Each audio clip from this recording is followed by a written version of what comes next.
നമസ്കാരം മലയാളി വാർത്തയിലേക്ക് സ്വാഗതം. രാഹുൽ മങ്കൂട്ടത്തിൽ MLA ഫേസ്ബുക്കിലൂടെ ചില വിഷയങ്ങളിൽ പ്രതികരിക്കുന്നത് നമ്മൾ കഴിഞ്ഞ ദിവസങ്ങളൊക്കെ കണ്ടുകൊണ്ടിരിക്കുകയാണ്. പ്രത്യേകിച്ച് സർക്കാരിനെതിരെ പ്രതികരിക്കുന്നു, വോട്ട് ചെയ്യാമെന്ന വോട്ടർമാരോട് പ്രതികരിക്കുന്നു.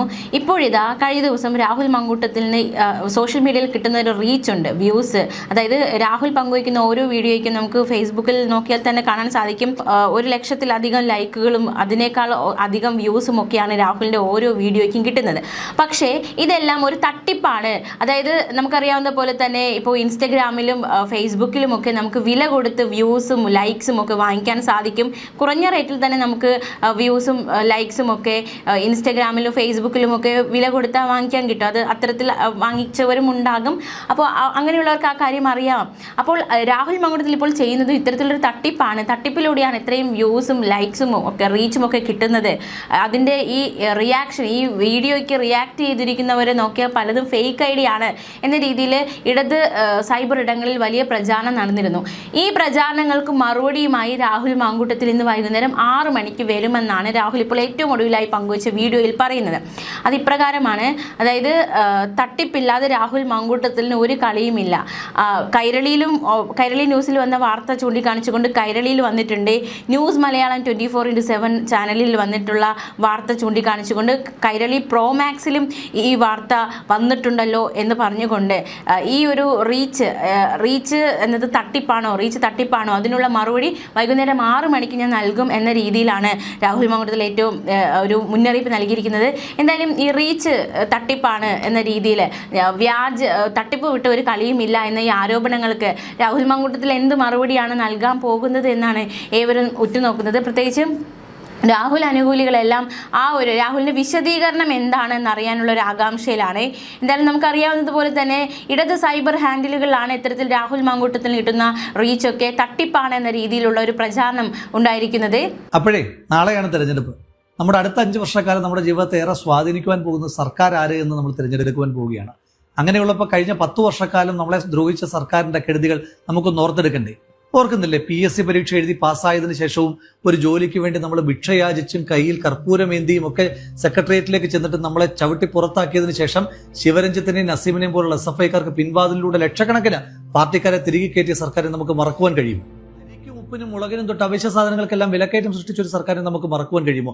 കേന്ദ്ര സർക്കാർ പെട്രോളിന്റെയും ഡീസലിന്റെയും പേരിൽ നടത്തുന്ന കൊള്ള കൂടാതെ ഇവിടുത്തെ സംസ്ഥാന ടാക്സിന്റെ പേരിലുള്ള എക്സ്ട്രാ കൊള്ളയും അതുകൂടാതെയുള്ള സെസ് എന്ന പേരിൽ പെൻഷൻ കൊടുക്കുവാൻ എന്ന വ്യാജേന നടത്തിയ അധിക കൊള്ളയും നമുക്ക് മറക്കുവാൻ കഴിയുമോ? എന്നിട്ട് പാവപ്പെട്ട പെൻഷൻ ബെനിഫിഷ്യറീസിന് പെൻഷൻ കൊടുത്തിട്ടുണ്ടോ? ഇല്ല. KSRTC ജീവനക്കാർക്ക് ശമ്പളം കൊടുത്തിട്ടുണ്ടോ? ഇല്ല. KSRTC ജീവനക്കാർക്ക് പെൻഷൻ കൊടുത്തോ? ഇല്ല. KSRTC കട്ടപ്പുറത്താക്കില്ലേ ആക്കി. അരിപ്പടി കൊണ്ട് നിർമ്മിച്ച സ്കൂളുകൾ ഇടിഞ്ഞു വീഴുന്ന കാഴ്ച നമ്മൾ കണ്ടു. ആ സ്കൂളുകളെ കേരളത്തിന്റെ ലഹരി മാഫിയ കയ്യേറുന്ന കാഴ്ച നമ്മൾ കണ്ടു. അതിനെ പ്രതിരോധിക്കാൻ കഴിയാത്ത പോലീസിന്റെ നിസ്സഹായാവസ്ഥ നമ്മൾ കണ്ടു. ആ പോലീസ് റോഡിലേക്ക് ഇറങ്ങുമ്പോൾ ഹെൽമറ്റ് വെക്കാതെ പോകുന്ന ചെറുപ്പക്കാരെ ലാത്തിക്കെറിഞ്ഞ് വീഴ്ത്തുന്ന കാഴ്ചയെ നമ്മൾ കണ്ടിട്ടുണ്ട്. പോലീസ് സ്റ്റേഷനിലേക്ക് പോയ വരാപ്പുഴയിലെ ശ്രീജിത്തിനെ നെടുങ്കണ്ടത്തെ രാജ്കുമാറിനെ ഉരുട്ടിക്കൊന്ന പോലീസിനെ നമ്മൾ കണ്ടു. മൊബൈൽ മോഷ്ടിച്ചു വന്ന വ്യാജന ഒരു പിഞ്ചു കുഞ്ഞെ അപമാനിച്ച പിങ്ക് പോലീസിന്റെ ക്രൂരതയെ നമ്മൾ കണ്ടു.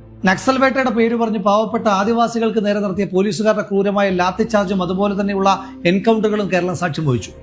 വർഗീയത പറയുന്നവരെ ഒപ്പം കൂട്ടി യാത്ര ചെയ്യുന്ന മുഖ്യമന്ത്രി തന്നെ ഒരു വർഗീയവാദിയായി മാറുന്ന കാഴ്ചയെ നമ്മൾ കണ്ടു. സ്ത്രീ സുരക്ഷയെ PR-ന് വേണ്ടിയിട്ടും രാഷ്ട്രീയ എതിരാളികളെ വേട്ടയാടുവാനും വേണ്ടി മാത്രം ഉപയോഗിക്കുകയും യഥാർത്ഥ സ്ത്രീ സുരക്ഷ നടപ്പിലാക്കാതിരിക്കുകയും ചെയ്ത സർക്കാർ. പകലന്തിയോളം പണിയെടുക്കുന്ന പാവപ്പെട്ട ആശാവർക്കർക്കും അംഗനവാടി ജീവനക്കാർക്ക് മിനിമം ശമ്പളം പോലും കൊടുക്കാതെ അവരെ സെക്രട്ടേറിയറ്റിലേക്ക് സമരത്തിന് വർഷങ്ങളോളം പറഞ്ഞുവിട്ട സർക്കാർ. ഒരുപാട് സ്വപ്നങ്ങളുമായി പഠിക്കുവാനായി ചുരം കയറി ചെന്ന സിദ്ധാർത്ഥനെ ഉരുട്ടിക്കൊന്ന SFIക്കാരന്റെ ഇടിമുറികളെ പറ്റി നമുക്ക് മറക്കുവാൻ കഴിയും. വിക്ടോറിയ കോളേജിലെ പ്രിൻസിപ്പലിന് ശവമഞ്ചം ഒരുക്കുകയും മഹാരാജാസ് കോളേജിലെ പ്രിൻസിപ്പലിന്റെ കസേര കത്തുകയും ചെയ്ത SFIക്കാരന്റെ ഗുരുതെന്ന് നമുക്ക് മറക്കുവാൻ കഴിയും. തെരഞ്ഞെടുപ്പിൽ പരാജയപ്പെടുമ്പോൾ ബാലറ്റ് വിഴുങ്ങുന്ന SFIക്കാരെ നമുക്ക് മറക്കുവാൻ കഴിയും. പാവപ്പെട്ടവന് ലൈഫിലൂടെ വീട് നൽകാതിരിക്കുകയും മുഖ്യമന്ത്രിയുടെ കാലിത്തൊഴുത്തിന് ക്ലിഫ് ഹൗസിൽ 42 ലക്ഷം രൂപ അനുവദിക്കുകയും ചെയ്ത സർക്കാരിന്റെ ദൂർത്തും ഇരട്ടത്താപം നമുക്ക് മറക്കുവാൻ കഴിയും. പാർട്ടി അനുഭാവി ആയിരുന്നിട്ട് കൂടി ADM നവീൻ ബാബുവിനെ ക്രൂരമായി അധിക്ഷേപിച്ച് കൊലപ്പെടുത്തിയ CPM നേതൃത്വത്തെ നമുക്ക് മറക്കുവാൻ കഴിയും. CPM-കാർ സമരം ചെയ്ത് പൂട്ടിച്ച കേരളത്തിലെ വ്യവസായ സ്ഥാപനങ്ങളെ പറ്റി നമുക്ക് മറക്കുവാൻ കഴിയുമോ? ആന്തൂർ സാജനെ കൊന്നതിന് ശേഷം ആ സാജന്റെ ഭാര്യയെ പോലും അധിക്ഷേപിച്ചത് നമുക്ക് മറക്കുവാൻ കഴിയും. ശരത് ലാലിനെയും കൃപേഷിനെയും ഷുഹൈബിനെയും അരിയിൽ ഷുക്കൂറിനെയും കൊന്നൊടുക്കിയ CPM-ന്റെ നരാധമ രാഷ്ട്രീയത്തെ നമുക്ക് മറക്കുവാൻ കഴിയും. അഭിമന്യുവിനെ മറന്ന് SDPI-യുമായിട്ട് കൂട്ടുകൂടുകയും ധൻരാജനെ മറന്ന് RSS-മായി കൂട്ടുകൂടുകയും ചെയ്ത CPM-ന്റെ വർഗീയ രാഷ്ട്രീയ പ്രീണനത്തെ നമുക്ക് മറക്കുവാൻ കഴിയും. 2016 കേരളത്തിന്റെ ആകെ കടം 1,60,000 നിന്ന് 2026 ആകുമ്പോഴത്തേക്കും 4,60,000 വർദ്ധിപ്പിച്ച് കേരളത്തെ കടക്കണിയിലേക്ക് തള്ളിവിട്ട കേരള സർക്കാരിന്റെ സാമ്പത്തിക ദൂരത്തിനെ പറ്റി നമുക്ക് മറക്കുവാൻ കഴിയും.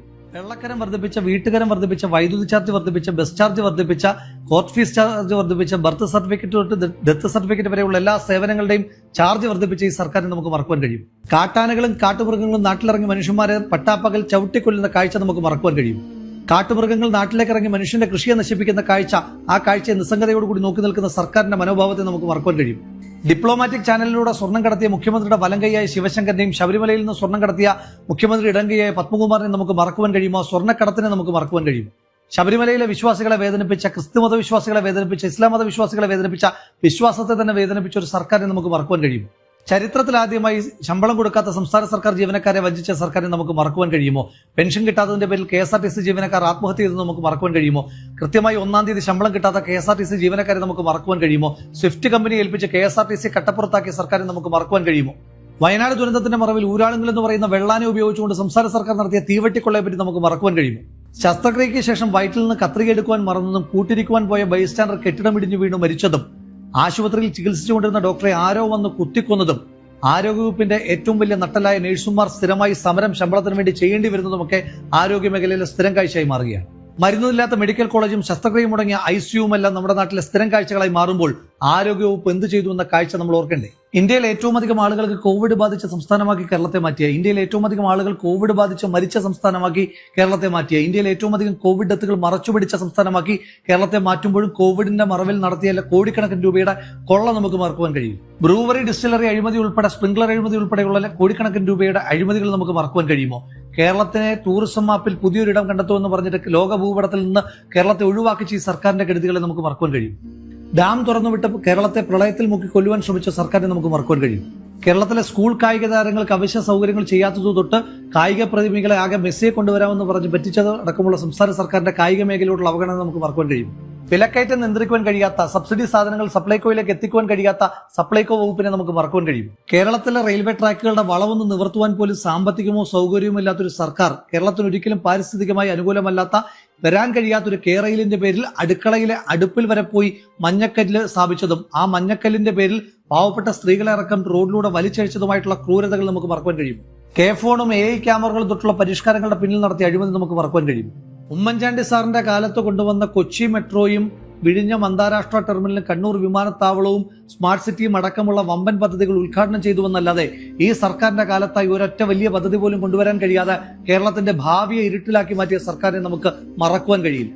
10 കൊല്ലക്കാലം കൊണ്ട് ഈ നാടിനെ കുളം തോണ്ടിയ ഒരു കൊള്ളരുതാത്ത സർക്കാരിന്റെ കൊള്ളയെപ്പറ്റി പറയാൻ പോയാൽ ഇനിയും ദിവസങ്ങൾ ഒരുപാട് വേണ്ടിവരും. നമുക്ക് അത്രയും സമയമില്ല. ആ കൊള്ളരുതാത്ത സർക്കാരിനെതിരായിട്ടൊന്ന് സമരം ചെയ്ത സമരക്കാരെ തലക്കടിച്ച് കൊലപ്പെടുത്തുവാൻ ശ്രമിച്ച ഡിവൈഎഫ്ഐയുടെയും പോലീസിന്റെയും ഗുണ്ടകളോട് അത് ജീവൻ രക്ഷാ സേനയാണെന്ന് പറഞ്ഞ കേരള ചരിത്രത്തിലെ ഏറ്റവും ജനാധിപത്യ വിരുദ്ധനായ, ഏറ്റവും ക്രൂരനായ, ഏറ്റവും അധികം കള്ളങ്ങൾ പറയുന്ന, ഏറ്റവും അധികം കൊള്ളയ്ക്ക് കൂട്ടുനിന്നിട്ടുള്ള ഒരു മുഖ്യമന്ത്രിയാണ് ശ്രീ പിണറായി വിജയൻ. ആ പിണറായി വിജയനെ താഴെ ഇറക്കുവാൻ കിട്ടുന്ന സുവർണാവസരമാണ് നാളെ നമ്മുടെ ഓരോരുത്തരുടെയും കയ്യിലേക്ക് വന്നു ചേരുന്നത്. വോട്ട് ഓർമ്മയാണ്, ഓർമ്മപ്പെടുത്തലാണ്. ഓർമ്മ കഴിഞ്ഞ 10 വർഷക്കാലം ഈ സർക്കാർ നമ്മളെ എങ്ങനെയെല്ലാം ദ്രോഹിച്ചു എന്നുള്ളതായിരിക്കണം.